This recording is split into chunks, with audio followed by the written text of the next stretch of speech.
O acusado de estupro da influenciadora Mari Ferrer foi declarado inocente. A notícia deixou todo mundo muito abalado, principalmente as mulheres. Ela expôs sua história na internet faz pouco mais de um ano, e agora a sentença caiu como um balde de água fria em todo mundo que acompanha o caso. Agora imagina como ela está se sentindo.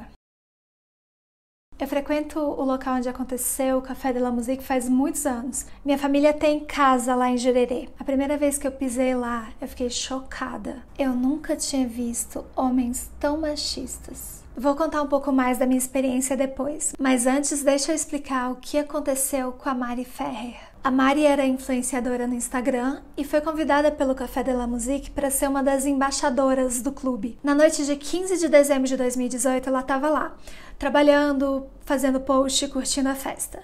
E ela narra a seguinte história. Ela quase não estava bebendo, bebeu só um copo de gin. E aí uma amiga chamou ela para um camarote e foi quando ela teve um brancão. Só lembra flashes depois disso. Para você ter ideia, como a menina estava desnorteada, quando ela foi registrar a ocorrência no dia seguinte, ela não lembrava nem a cara do estuprador. Ele só foi identificado depois na investigação. A Mari era virgem.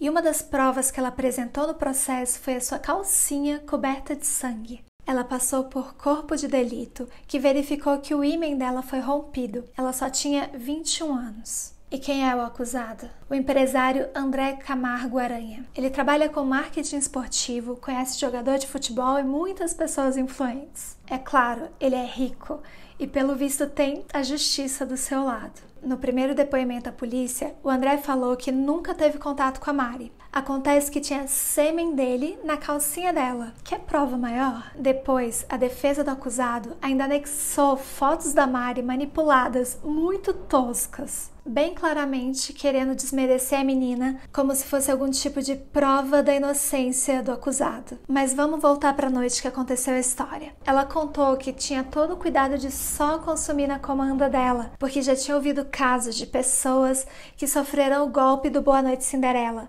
que é quando alguém põe alguma droga escondida na sua bebida para fazer alguma coisa com você. E realmente, quando ela tornou o caso público, várias meninas vieram relatar que sofreram a mesma coisa no mesmo lugar. O Café de la Musique tem 37 câmeras e eles só tinham liberado uma imagem, que é essa que mostra os dois entrando e saindo dessa área privativa que é conhecida pelos frequentadores como Matadouro. Talvez o clube quisesse provar com esse vídeo que ela não entrou ali obrigada. Mas bem, a gente não sabe o que ela supostamente foi fazer lá. Ela podia só querer ir ao banheiro. E o vídeo tem um corte, o que é muito estranho. Mas enfim, ela apresentou diversas provas que são bem difíceis de se questionar. Do mesmo jeito que é complicado não acreditar que ela tivesse claramente alterada depois do que aconteceu. Ela divulgou também muitos áudios que dá pra perceber isso. Amiga, eu não tô bem, cara. Eu tô sozinha aqui.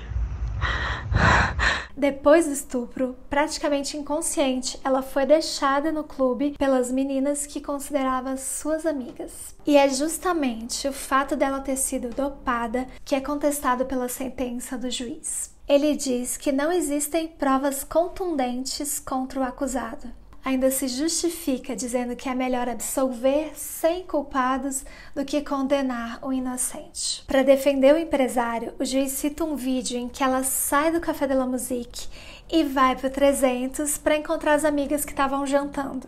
Na percepção dele, ela tá ótima. Mantém postura firme, marcha normal com excelente resposta psicomotora, cabelos e roupas alinhadas.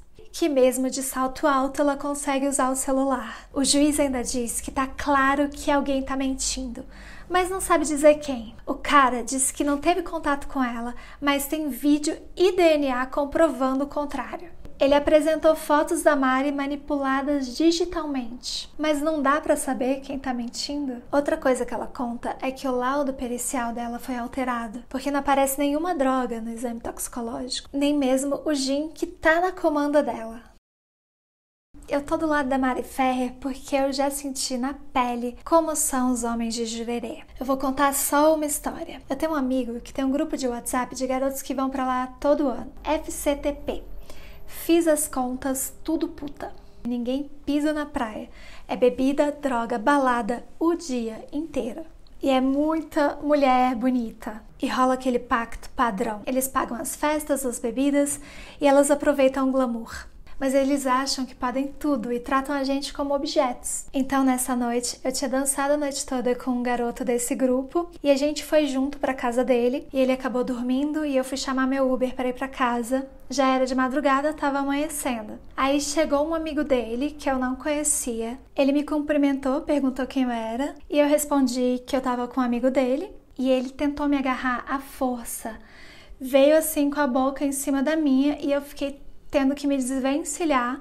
Ainda bem que chegou o Uber na hora e eu saí correndo pro Uber. Depois de situações assim, a gente fica se sentindo um pedaço de lixo. Eles realmente acham que têm direito de nos tratar como objetos e nos usar do jeito que eles quiserem. Estupro, supostamente, da cadeia, mas pelo visto só para alguns. Ainda cabe recurso na justiça, mas o André de Camargo Aranha foi inocentado. Enquanto isso, a menina perdeu tudo. O caso aconteceu em dezembro de 2018 e ela resolveu expor o caso no Instagram em maio de 2019, porque diversas provas foram adulteradas. E aí depois, o Instagram dela, que é seu instrumento de trabalho e é onde ela publicou toda a sua história, foi bloqueado pela justiça. Tiraram tudo do ar. Realmente estão querendo calar a garota. E pelo visto, conseguindo. Ela tinha sonhos, queria estudar, mas parece que tudo caiu por terra. Hoje, ela sofre de síndrome do pânico, estresse pós-traumático, fobia social e depressão. Vive à base de remédios, não consegue mais ter relacionamentos. Recebeu até ameaça de morte. Que inferno essa garota tá vivendo. Desde o dia do crime, a vida dela é só expor o que aconteceu e lutar por justiça. E agora parece que ela tá perdendo essa luta. Cara, que sensação terrível de impunidade. Ainda mais em casos como esse de estupro que são tão difíceis de se denunciar. Quando alguém toma coragem de fazer isso, o próprio sistema judicial fica contra a vítima. Imagina ter 21 anos, ter seu corpo violado e tudo que você conquistou ser tirado de você. Homens como o André de Camargo Aranha realmente acham que podem fazer o que quiserem. E o que a justiça está dizendo é que eles podem. Até quando?